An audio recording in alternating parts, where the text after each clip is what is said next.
Hello everybody, Bobby here, and today we'll be taking a look at the NECA Toys Retro Friday the 13th Jason Voorhees. Only at GameStop. So, I've been wanting this guy for a while. Not necessarily the San Diego Comic-Con exclusive one, but I've been wanting this guy. At least the one, the music box. This is what this is. They finally released it, re-released it, re-released it, I guess, at GameStop. And they were teasing this on Twitter, so that's really cool. But, I do have a little bit of a comparison before we get this guy open. Because I actually have the NES game. I do have the cartridge. So I don't obviously have the cartridge box or anything like that. I just got this loose for my birthday, so. But I do want to compare it, but we can't compare it to what it looks like. Destroy Jason if you can, Friday the 13th logo, all that good stuff. The NECA Toys, the official NECA seal of quality, just like the Nintendo seal of quality. Still has Power Play series there, all that stuff. Only thing it's missing at least on the box is the LJN logo, which I bet they couldn't get. LJN. But where the information where Nintendo would be is replaced by Open Flap to play automatic theme music. What's that? This can play music? Why, I never heard of such. Before we get into that, let's just look at the box. We have the classic Friday the 13th font as on the top. Same thing on the sides with the New Line Cinema logo. Same thing on this side. On the bottom, it's just blank. No legal stuff, no nothing. So that's all on the back. There's a little speaker there. We'll get into that. And it shows, pretty much everything you're going to get in the box. The hideous face, deadly weapons, floating head. And on Friday the 13th with this weird, cool 80s looking design there. With all the legal stuff, whatever. I'll go ahead and read the the description on the back. It all takes place out at Crystal Lake, that pleasant little camp where happy children of all ages go to spend a fun-filled summer. But summer will be different. The fun will have to wait.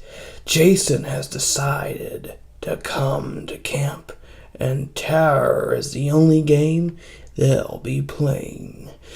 Don't think that hiding in a cabin or staying adrift in the canoes will keep you safe. The only way to survive this summer is to challenge Jason face to face and destroy him. Don't worry that it hasn't happened. Has it been done before? Hold on, let me reread that. Don't worry that it hasn't happened before. There's always a first. Well, not always. There you go. Oh, and this side has the NECA and Real Toys logo, I guess. This one has New Line, whatever. Alright, so we'll just get into the meat of this box. Why is this box so important besides it looking like the box it did in the game? With the game, because it does this. It's light activated. There we go.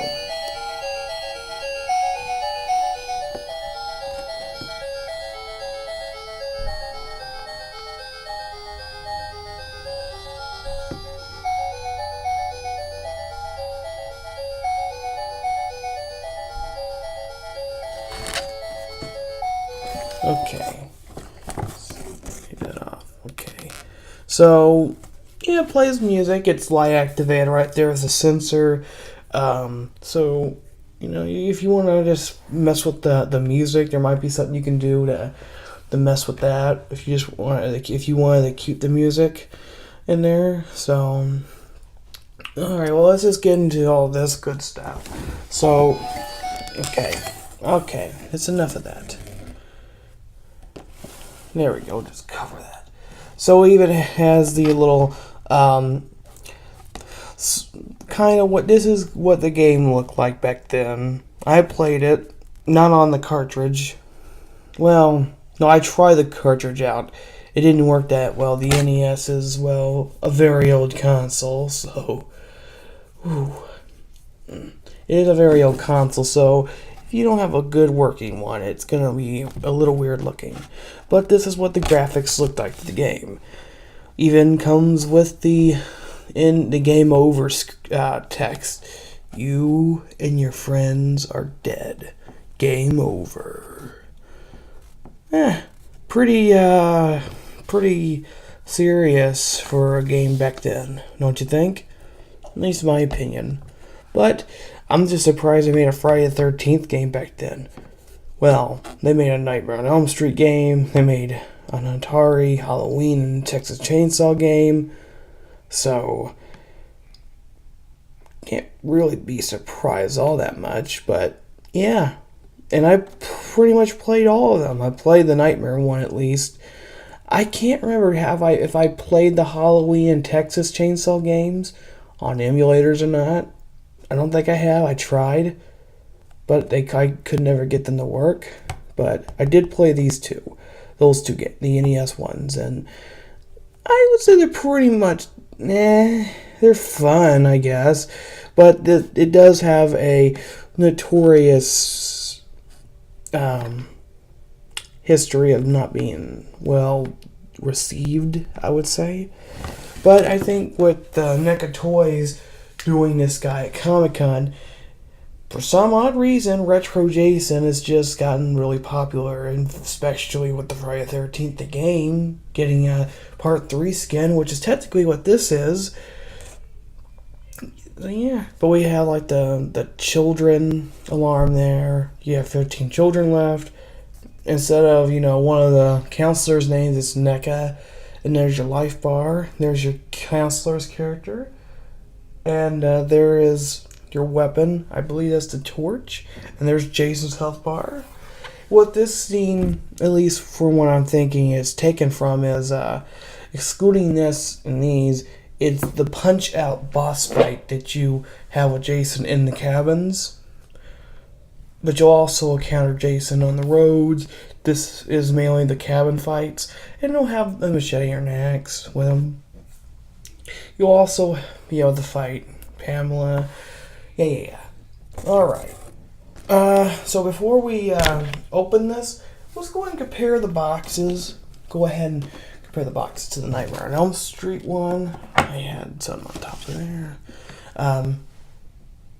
So, just comparing them, that's about the same, except for that, whatever, doesn't matter. This one doesn't play music, unfortunately, but, yeah.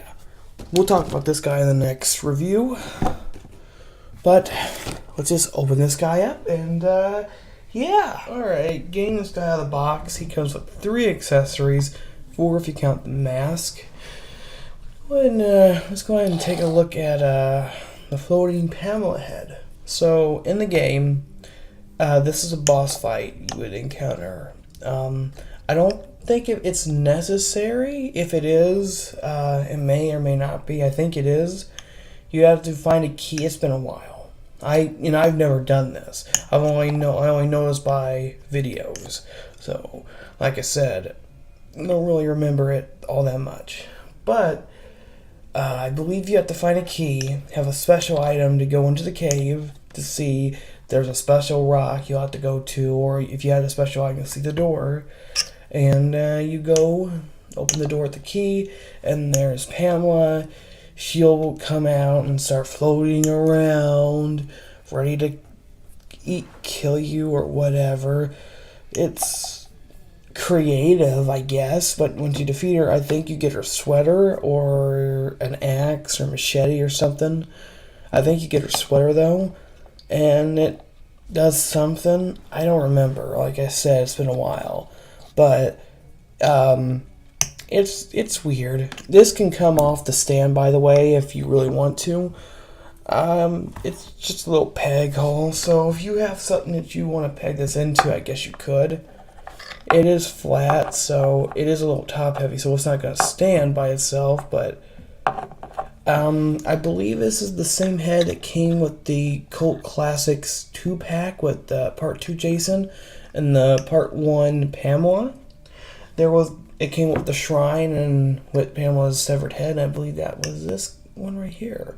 It's not the same as the severed Pamela head that comes with the Ultimate Friday 13 Part 2 Jason.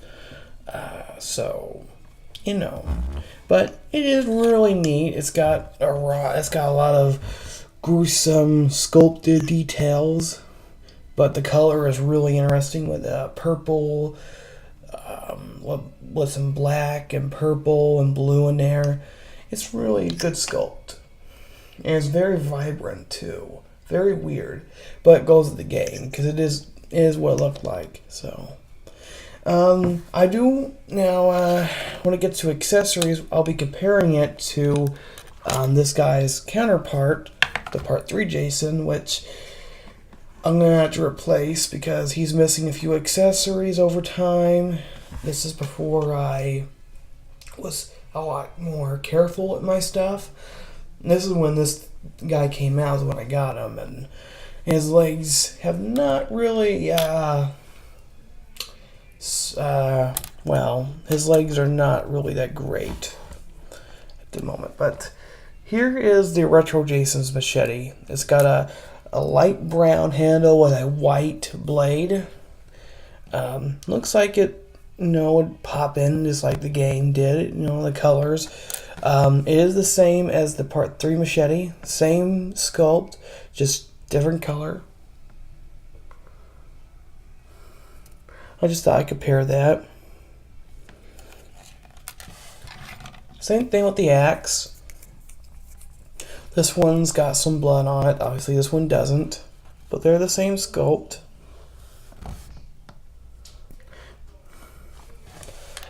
And Jason can hold these accessories in his hand.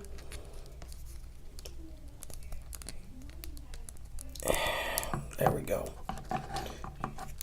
Fairly easy.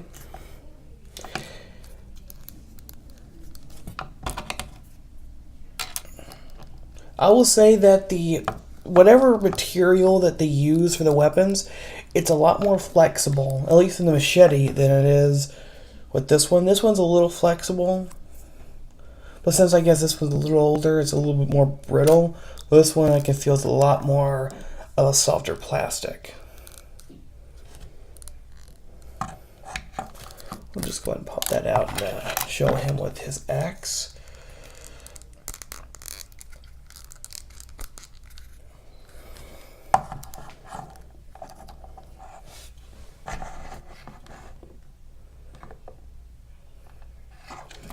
It even has a little brown handle sticking out at the top. That's really cool.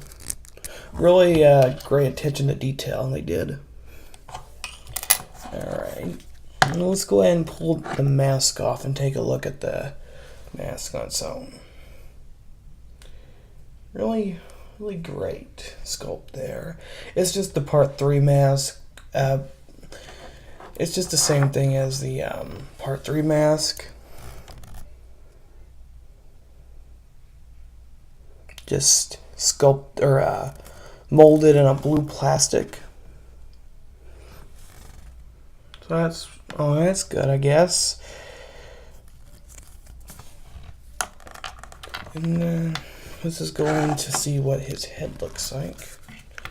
Look at that head. It's all molded in a purple plastic, except for the hands and the feet. But look at the eyes. The eyes just look great. It's got this black outline around the eyes, sort of. Kind of like a shadowy effect. And the eyes themselves are kind of like a pinkish red. So it really stands out when you look at it. The figure also has like this black line effect.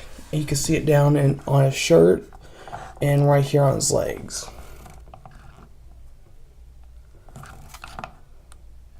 It's kind of hard to tell on the camera. I don't believe there's a little bit of it there on the collar, but yeah, a little bit here. There's some shadowing, really. Not bad. Even there on the crotch a little bit. Oh yeah, it's all the way on the crotch, isn't it? Always the butt. Alright. It's in the shoes as well. See? And to compare this real quick to the Part 3 Jason I have, hopefully he'll stand. You can see my problem I'm having with mine. This is why I gotta get into one.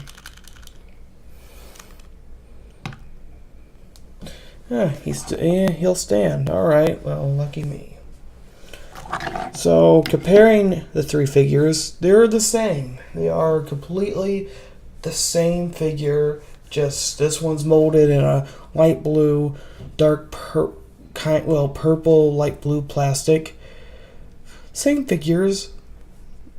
I had no complaints with it though. I know I've said I hate buying figures that are basically just repaints, and that's why I don't really collect the retro line. That's why I really didn't care to get them. And plus, they just look off to me. I don't care to get them. But this was the last Jason I needed to get for my Ultimate Collection. That's right. It is the last figure, get this out of the way, that I needed in my collection for Ultimate Jasons. Well, that besides replacing this guy and the remake Ultimate Jason I have on pre-order, and the newly revealed from Toy Fair Ultimate Roy. Got that one on pre-order as well. I got a lot of stuff on pre-order. But back to this. This is the last guy I needed. So I kind of needed to get it, and plus, if you've seen eBay prices and Amazon prices on this guy, it is ridiculous. So thank heavens that NECA re-released this guy as a GameStop exclusive. So if you want to pick this guy up, you're going to have to go to GameStop. Comparing them with their masks on. Yeah, they are completely the same. Same articulation, same everything. Since I never reviewed this figure, so it really doesn't matter about me talking about the articulation of this guy. But if you have an Ultimate Part 3 Jason, or you have this guy from the San Diego release, or the original Music Box release, same thing. Only difference with the San Diego one is it was glow in the dark. I believe the hands and feet were molded in a glow in the dark plastic, but I definitely knew the mask was kind of like a clear blue or whatever, and it was glow in the dark. And the weapons were also glow in the dark where the white was. And it didn't come with Pamela's head, and the box didn't play music. So I think your best bet is getting this guy, because I think this one's a lot better than the San Diego one. But let's just talk about his articulation, shall we? Technically, you want to talk about articulation. The head can technically spin all the way around the Pamela head, but it is on a peg, so it doesn't matter. Whatever. So Jason's head can go all the way around.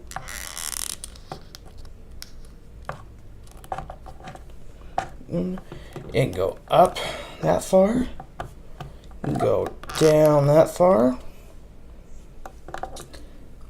and can tilt. It's on a ball joint, so do whatever you need to do. Arms go up about that much, go down, goes all the way around. So bend the elbow, also a swivel on the elbow. So ball joint in the wrist, swivel ball joint in the lower torso to upper torso right there. There's also a ball joint here, but since he's got this plastic rubbery shirt over it, you can't really tell, but it is there. It really doesn't matter either. So, legs go out about that much. They go up about that much, go back about that much. Mine's pants is split, so I'm going to have to glue that at some point. Knees bend about that much. And they also swivel. And feet are on a ball joint, so you can spin them a little bit and go up and down a little bit. There's not much of a tilt, so yeah. Alright, so it's a repaint. It's got the same articulation, pretty much two of the same accessories as the Part 3. The panel is the only really unique thing here, and even then, that's a reuse. This is pretty much just a reuse figure, so what I'm basing this off is the paint. I like my Part 3 Jason. He's got decent articulation, and the accessories are pretty good. This one is, well, weird, but it's accurate to the game, so paint's perfect, the paint's great, the articulation's good. His accessories is all he really needs for this figure. I'm going to give this guy a 7 out of 10.